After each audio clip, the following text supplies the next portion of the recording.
Thank you for listening to the show on Really Big Something Channel. May 1st, 2018.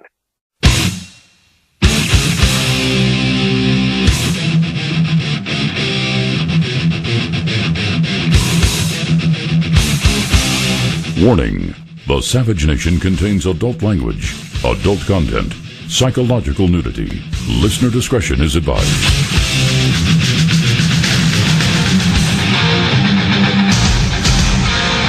And now, America's most exciting radio talk show, The Savage Nation, home of borders, language, culture.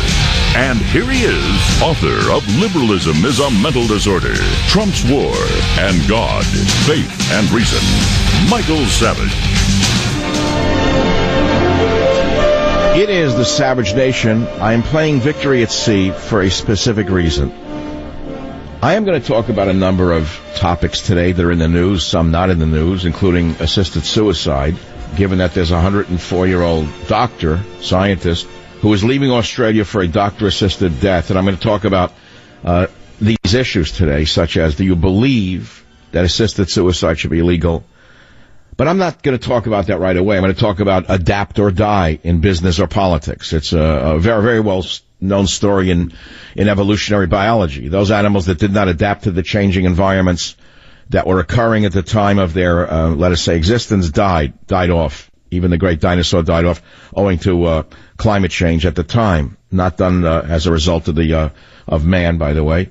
I'm going to talk about man's inhumanity to man as evidenced by the ISIS scum of the earth, who turned a human being, a Syrian soldier, into a bomb. And Maxine Waters is only concerned with Donald Trump's hairdo. But I want to talk first about something very personal that may be of interest to you, which is the desk in the Oval Office. I did not know as I sat there how historic this desk was. I did note when I returned from that historic visit that I was in a moment of history when I was allowed into the Oval Office. Just think about that for 1 minute. I know you don't want to hear it anymore, but I'm going to tell you about it anyway. As I sat at the president's desk, I looked at the wood, for one, because I'm interested in history, antiques, furniture. I saw the Lincoln bust, and I didn't know how old this desk was. And then I researched it, and I found out this is called the Resolute Desk. Eisenhower, Kennedy, Carter, Reagan, Bush 1, Clinton, Bush 2, Obama, and Trump all used this presidential desk in that Oval Office. But what's significant to me is that it came from a ship, the British man-of-war ship HMS Resolute. The ship had been sent in search of Sir John Franklin and his party, who had disappeared in the Arctic while trying to discover the Northwest Passage. But they had to abandon the ship in thick ice, and the crew returned to England aboard another ship. So the ship was left there in the ice, the pack ice. Well, HMS Resolute, where the president's desk comes from, was discovered drifting in pack ice near Baffin Island by Captain James Buddington of the U.S. whaler George Henry in September of 1855.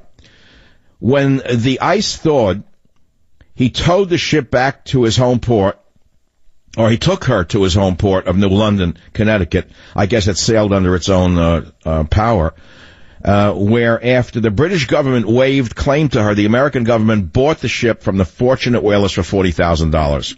So then the ship is refitted at the American government's expense in the Brooklyn Navy Yard. Isn't that interesting? With the intention to present her to Queen Victoria and the British people. Well, in 1879, the ship Resolute was finally broken up, and a desk was made from her wooden timbers, and it was presented by Queen Victoria to President Rutherford B. Hayes. And aside from short spells, this desk in the president's office was in daily use in the White House by almost every president of the United States since 1879. Did you know that? Well, the desk was in the president's office on the second floor of the White House from 1880 to 1902.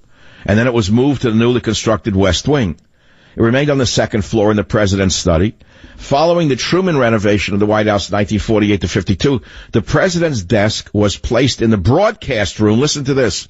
The broadcast room on the ground floor of the White House, where it was used by President Dwight D. Eisenhower during radio and TV broadcasts. This is the desk that is pictured on michaelsavage.com right now, where you can see my black hat so malappropriately placed on this historic piece of furniture.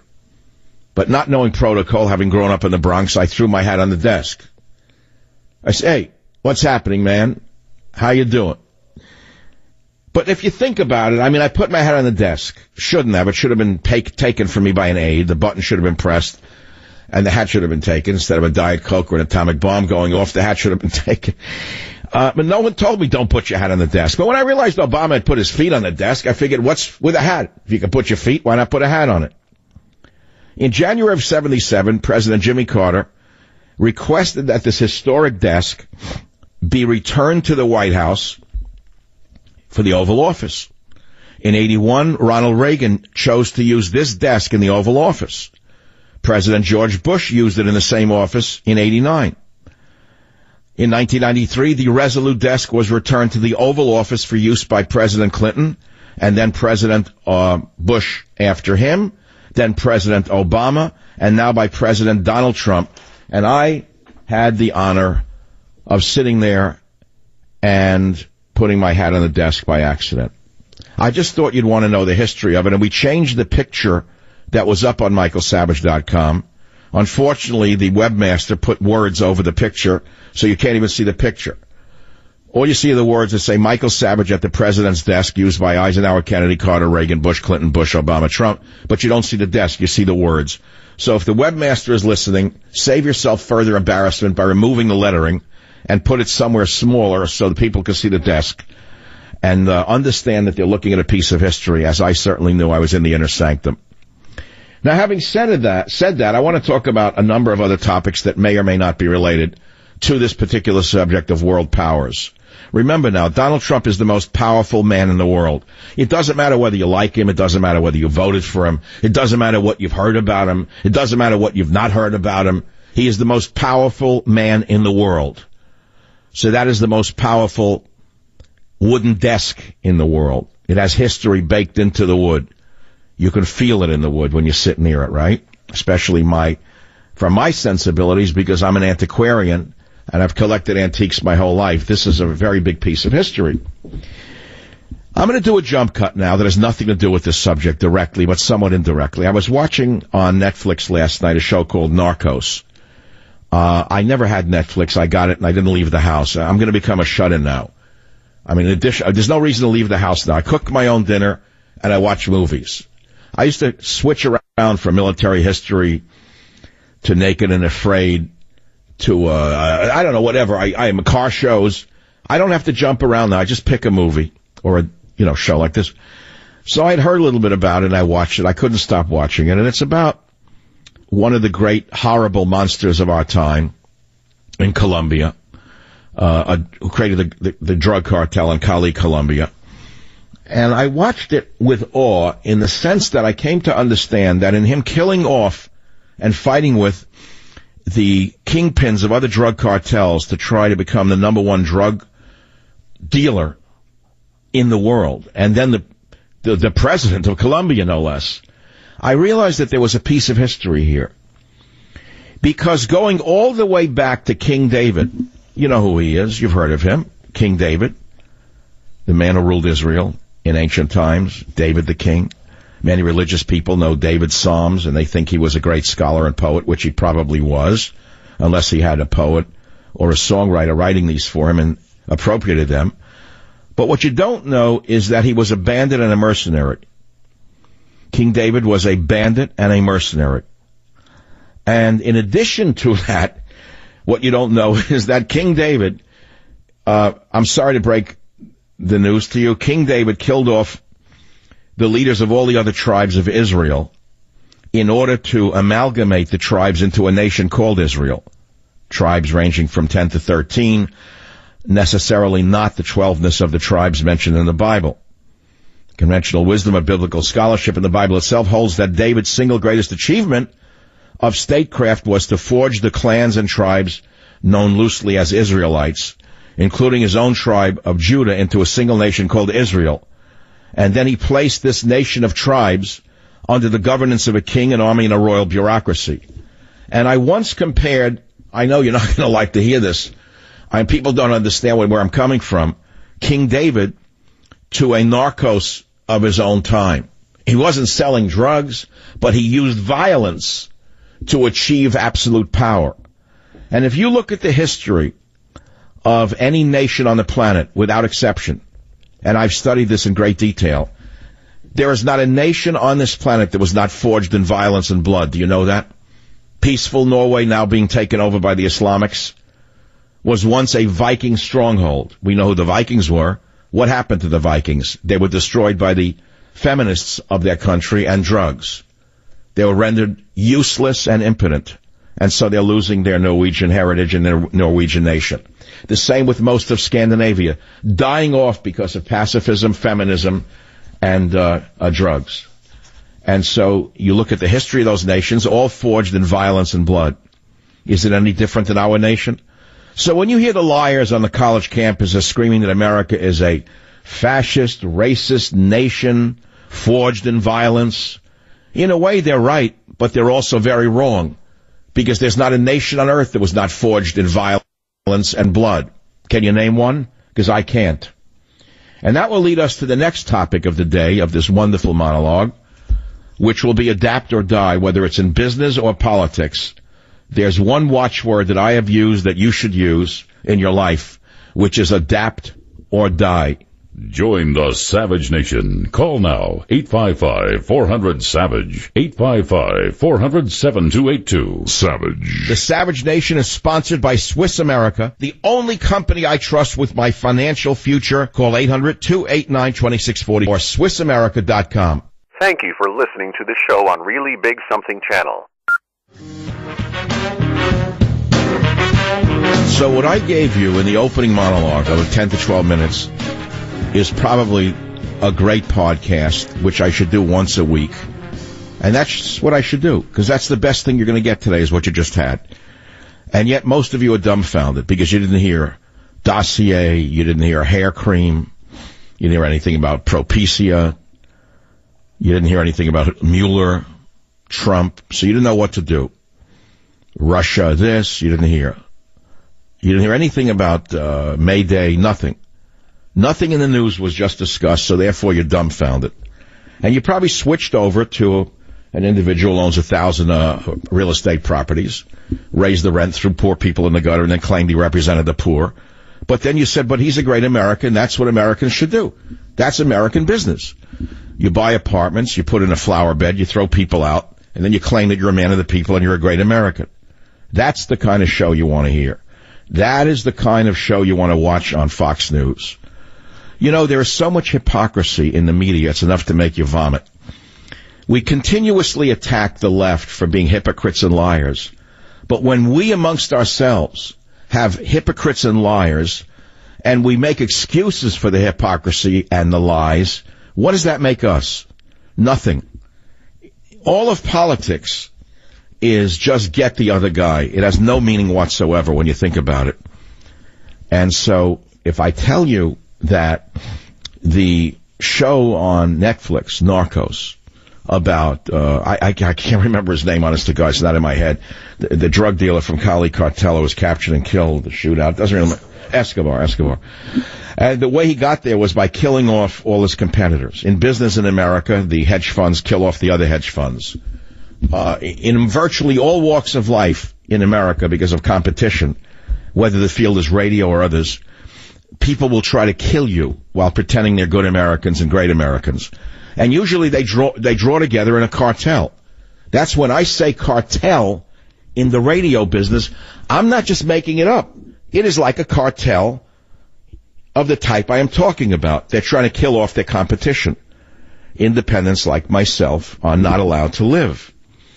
Nevertheless, the point is not to complain to you, it's to explain to you that the history of the world, whether it's in business or in politics, is always one of power and violence and screwing the competition and trying to destroy them.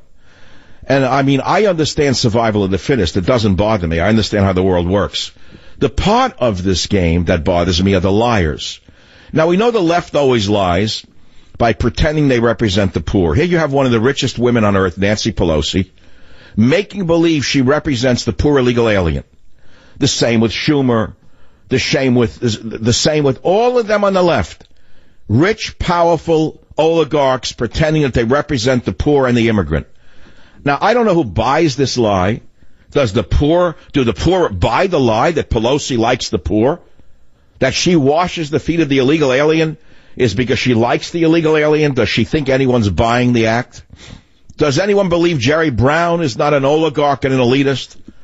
Does anyone believe any of the powerful people on this planet, be they Democrat or Republican, man or woman, is not a power-hungry monster? How can you believe anything else? Because if you believe something else, then you believe in Santa Claus. And so the same thing is true in politics. It's true in politics. It's true in families. It's usually survival of the fittest, especially in a family where the mother or the father pits the children against each other, as is done in some ethnic families to make the children more competitive in the world. They create a sort of survival of the fittest, a jungle inside the household. They like competition amongst the children. So competition is not necessarily bad. It's actually quite good. Sometimes it brings out the best in people. Sometimes it brings out the worst in people. But I guess what I'm saying to you is I truly believe that I represent the average person out there who has a brain. I represent you yesterday. I represent you today. And I hope to represent you tomorrow right here on the Savage Nation. And I believe that I have taken a new turn in my life, not solely because I sat at the Resolute desk, although that has had a huge impact on my psyche. Not just because Donald Trump agreed to see me and Vice President Pence agreed to see me for 30 minutes each, not 2 minutes, not a handshake, not a slap on the back, but a conversation on very important issues, but because I am going to help make a fundamental change in this world. And I am starting with the elephants in Africa. And on this Friday, right here on these airwaves that you're listening to this show, Senator Lindsey Graham, who I have disagreed with on many, many issues, almost everything he's done I've disagreed with, is joining us on this show because we're joining together to save the African wildlife, because we are the last shepherds of these magnificent creatures, and I will not let them die while we live. Join the Savage Nation. Call now, 855-400-SAVAGE, 855-400-7282.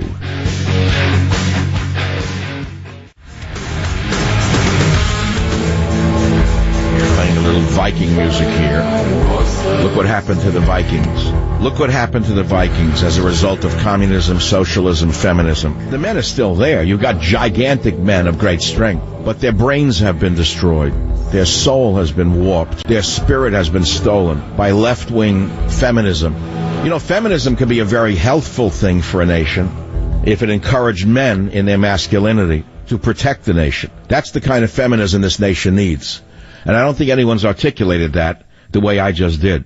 That is, feminism per se is not itself a distortion. Feminism that supports powerful masculinity is the kind of feminism that this nation needs to survive, which brings us to Donald Trump. And I'm going to explain to you a few things about the whole situation in the country right now. We've had wimpy presidents for a long time now. Whether they're truly wimpy in their personal life is irrelevant. Their public persona was that of Mr. Rogers, because their handlers told them that in the America of today, you got to act like you're a mild, meek, kind of weakling type of guy. So, but behind it, of course, there was obviously a different kind of soul to have gotten where they are. Their greed and the power madness to get where they are is obvious. Anyone who achieves that office has to have this power madness that the ordinary person could never understand. The drive to be a president, the drive to be a leader has to be overwhelming. It has to devour you. And you have to know how to take that furnace and turn the fire into something other than self-immolation. So you take a man like Donald Trump. He is clearly an alpha male of the old school, which is why women love him. To this day, the left doesn't understand that no matter what scandals they throw at him, they don't stick. They don't stick because most women have yearned for a powerful man to save this nation. especially with the continual attacks upon masculinity, since most women in the country love the men in their lives, whether the men be the father, the brother, the husband, the son. They love the men in their lives. They don't like hearing that men are no good. They don't like hearing every day in and day out the negativity about men that Obama seems to have personified in so many ways. And so along comes Donald Trump, this alpha male, European-American alpha male. On top of it, yes, there's a racial component. We'd be blind not to see that. But the fact is that women feel safe with Donald Trump in the White House. And their feelings of being safe with Donald Trump in the White House are slowly becoming apparent even to the opponents of Donald Trump. Witness the Korea situation. Which president in the past 70 years has been able to get the mafia state run by the Kims to sit down and make peace, not war? None. Going back to the grandfather in North Korea, there's been no peace on that peninsula. And so now Donald Trump's bellicosity has apparently at this time moved Kim Jong mentally ill to agree to meet, to stop his nukes, etc. I don't trust the guy at all. I'm way beyond trust and verify. I just don't trust him at all. I think it's a game he's playing us. I frankly told that to some people on my trip last week. I said, be very cautious. Of course, I'm telling them to be cautious. I know they're cautious. But they wanted my opinion. I said, be very cautious. I don't trust them as far as I could throw them. It's that simple. All right, but nevertheless, what I'm getting at is the alpha male in the White House. That's why women like Trump. And that's why Trump's hold over the nation is still very strong. Because their trust in him is actually being realized in this case. Then you've got the other situations where he's showing strength. In some cases, strength that I don't agree with. You know, throwing bombs at everyone is not strength. But I don't believe that was his decision. I believe the bombing in Syria of 3 weeks ago was not even his decision, because it came a day after the psychopath, John Bolton, was thrown in there. When the globalists emplaced John Bolton, the Trump that I know went from we should get out of Syria to bombing Syria. Bolton did it. The globalists did it. The people who are undermining the nation, the swamp, did it. But you don't know that. You think Trump did it. Many of you are deceived in your observations. Your observations are incorrect. So what I'm getting at is we have an old-line king-like figure. They try to turn him into King Lear. Mad King Lear. But he's not Mad King Lear. Read your Shakespeare. You'll find out there are many different kings in Shakespeare. Not all of them were Mad King Lear. They got the king part right. He has a lot of key aspects to him, but not the madness ascribed to King Lear. So those of you who are scholarly and literary out there, and I know many of you listen to the show because I'm the only one on AM radio who even approaches these subjects, and I know it for a fact, and some of you are super literate, far more than I am, especially in these areas where I'm rather, let us say, amateurish. Which king in Shakespeare most closely approximates Donald Trump? I'd like to know the answer to it, because I don't know who it is. It's not the Mad King Lear that they'd like to make him into, but it's another king, so which king would it be? All right, so I've given you 2 openings now, maybe 3. We've talked about the president's desk, the Resolute desk, which I found fascinating. We talked about King David, bandit and mercenary who amalgamated the Israelites by killing off the other tribal leaders, very much the same way a narco chieftain would do, whether it be in Mexico or somewhere else, where one gang is trying to kill off the other to become the supreme gang. And then after they achieve their total hold over the illicit substance, they want to go into politics. It's true. It's absolutely true. It's unfortunately very true. But that's the next step. You know, there's an old saying, I forget who wrote this one. In 3 generations in America, was it the British, of course, one of the great British scholars wrote, that they go from not sandals to sandals in 3 generations. That's one iteration of it.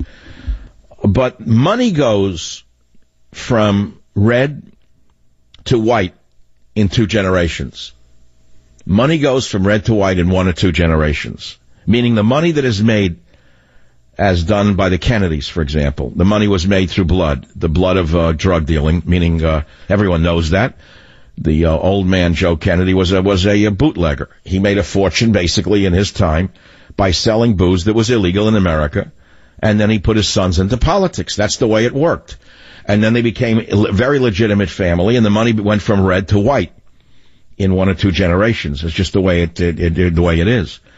Don't assume that all fortunes in America are made illegally. Don't make that assumption. That's what the left wants you to believe. That's 100% false. I can name 3 people that I know who made fortunes in their own lifetime and nothing to do with illicit activities. But nevertheless, these are some of the topics that are interesting to me, and I want you to call on these topics if you're interested in them. The phone number is 855-400-7282. Let's go to WJRW in Michigan. Alan, line 2. Go ahead, please. Dr. Savage, I'm one of the high school dropouts that listen to you, and these are the programs that I tune to you to listen to. I enjoy these immensely, and I'm parallel thinking with you on this stuff. And other than nutrition, this is what I tune to hear. I hear you. So you like a little history here and again? Absolutely. And I like how you chain it. It all leads to your point, and it just thrills me. Thank you. So I'm the teacher that a lot of people didn't have the opportunity to have. And don't think that I dismiss a high school dropout as being unintelligent. My father only went to high school, and he was a very intelligent man, but he didn't have the opportunity to go, whatever the reason was. But he used his innate intelligence to understand things. So don't think I assume that because I have 3 higher degrees, I assume everybody with higher degrees are the only smart people on earth. I met an awful lot of dummies with higher degrees. But I believe that if you can walk with kings and never lose the common touch, that's the key right here. Walk with kings and never lose the common touch. That's the whole story in a nutshell. But don't dismiss me because I have higher degrees, please. Don't dismiss me because I have a rather extensive education. Please don't dismiss me because I published 30 books. Don't make that a negative. But I'm trying to draw conclusions here that may not even be of any interest to you. I don't really know if you're interested in this. Maybe you're only interested in the Steele dossier, which I turn on the radio. It's, again, the same thing every day. I don't know. I mean, I don't want to knock it, but I don't know how anyone can take it. Every day, the same thing over and over again. Now, the Mueller quiz and the hair cream now. Trump doc says bodyguard raided his office and took the files over hair. Did you see that story today? Trump's doctor looks like a first-rate wackadoodle with the long hair, Harold Bornstein. If the guy looks like the Wolfman of Alcatraz. Did you go to this guy as a doctor with a guy who has hair over his eyeglasses? I mean, something's wrong with this picture. And he was Donald Trump's doctor for a number. He was a fine doctor, but I wouldn't go in that office. It looks like a guy who's having a very, very not bad hair day, but it's like like the 2 faces of Eve. I mean, I prefer the guy who comb his hair back if I went into the doc. If I go in a doctor's office and he's staring at me with those big eyes of his, and the hair over the eyeglasses and over his side, I would say the man's like having a Wolfman episode. I don't want him near me. I wouldn't let him touch me. I wouldn't take my shirt off him and let him put a stethoscope on my pectoral muscles, I'll tell you that. So this guy was Donald Trump's doctor. Okay, I'm sure he was a fine doctor. It's just sarcasm. Now he's complaining he feels raped after the raid of his office by Trump aides. What's this story now? You heard it already this morning, I'm sure. The raid took place for Donald Trump's records 2 days after the doc told the newspaper he had prescribed a hair growth medicine for the president for years. That's a big deal? So I sent it to someone I respect very much who said to me, what's the big deal? Maybe Donald Trump ought to patent the hair growth medicine and put it out as Trump hair growth medicine and make it a personal product. What's the big deal? What are they hiding here? Nothing. But the doctor was looking for 15 minutes of fame, as we know, because if you read the whole story, look at the hairdo on this guy. If you read it all the way through, you find out that he had originally said to one of Donald Trump's number 1 woman in New York, Rona. He said to her that he wanted to be the White House doctor. And then after he talked about the hair cream, a note came to him and said, oh, you wanted to be White House doctor? That's over with. I don't have the whole exact thing in front of me. He took Propecia to grow the hair. I would never touch that. I wouldn't put that stuff in my body. I don't want any of that in my cells. But the fact of the matter is, he leaked it, and he really shouldn't have leaked it, by the way. As a doctor, he did violate, in my estimation, anything you tell about a patient to anybody, especially a public personality, you're violating their privacy rights, and you violated your oath of your Hippocratic oath. Okay? He told the Times that he prescribed Trump drugs for rosacea, cholesterol, and hair growth. And the story quotes Bornstein recalling that he had told Rona Graff, nice lady, Trump's long-term assistant, you know, I should be the White House physician. After the story ran on February 1st, 2017, Dr. Bornstein said Rona called him and said, quote, so you wanted to be the White House doctor? Forget it, you're out. I would have done the same thing. If I had a doctor who ratted me out that I was taking hair growth formula, it means I couldn't trust him as far as I could throw him, especially a guy with the Wolfman look. Join the Savage Nation. Call now, 855-400-SAVAGE, 855-400-7282. Savage. The Savage Nation is sponsored by Swiss America, the only company I trust with my financial future. Call 800-289-2646 or SwissAmerica.com. Thank you for listening to the show on Really Big Something Channel.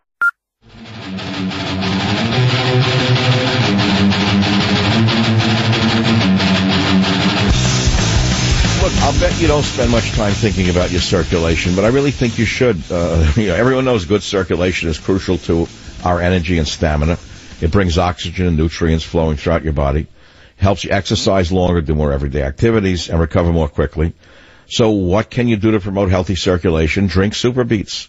Super Beets promotes the body's own natural ability to produce healthier circulation, gives you increased energy and stamina all day long. But only Super Beets is made from beets grown to very exacting standards, and then they concentrate them into superfood crystals. So if you want to improve your circulation, call 800-481-0504 or simply go to SavageLovesBeets.com. With your first order, you're going to get another 30-day supply for free, and they send you indicator strips so you can see how Super Beets actually work in your body. And also free shipping. Simple. Good stuff. Call 800-481-0504 or go to SavageLovesBeets.com. We're talking about kings and presidents. We're talking about how nations are forged in violence and blood. We're talking about the president's desk built from the timbers of a ship named Resolute, which I didn't know. I mean, I sat there and I knew that it was a piece of history. I kind of knew that the last 3 or 4 presidents had sat at that desk, but I really had no idea it was built from a ship, which to me has tremendous significance. As an ex-boater, I don't boat anymore really. I used to. I had my own 62-foot Grand Banks, and for years I envisioned things going with me in that ship when it was all over.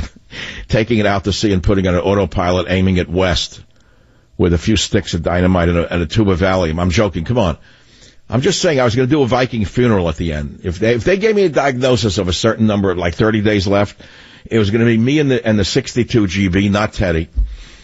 And that would have been it. Just a fireball in the middle of the ocean. And spare the relatives the pain. Because I'm not the tomb kind of guy. I still haven't figured that one out yet. I'm still young. I don't know. I haven't given that much thought. Like only my whole life since I'm 5. But eternity waits for all of us. And so what we're doing between the birth and the death is the whole issue, right? I mean, obvious statement. So there it is. There's the black hat, the fedora on the president's desk. And if you look carefully at the new picture, the president is actually explaining something to me. Do you understand that? This was not just a photo shot. And then you can see the little box with the red button in it, which became a very funny story. Now, we're going to face an election coming up, the midterms, and they're telling us, we're going to lose 30 seats and the country is going to go to the far left. And I said to you yesterday, no, they're losing millennials in large numbers. The left is because the millennials know what it means to look for a job, and they know that under Trump and Republicans, their job opportunities are greater. In other words, things are much better now than they were under Obama, in plain English. And they really don't want that old sourpuss seltzer man, Bernie Sanders, promising everyone a federal job. I want to talk about Bernie Sanders later, either today or tomorrow, that he is not really a new embodiment of Karl Marx or Vladimir Lenin. He's more like Kerensky of the Bolshevik Revolution. And I want to explain to you who Kerensky was.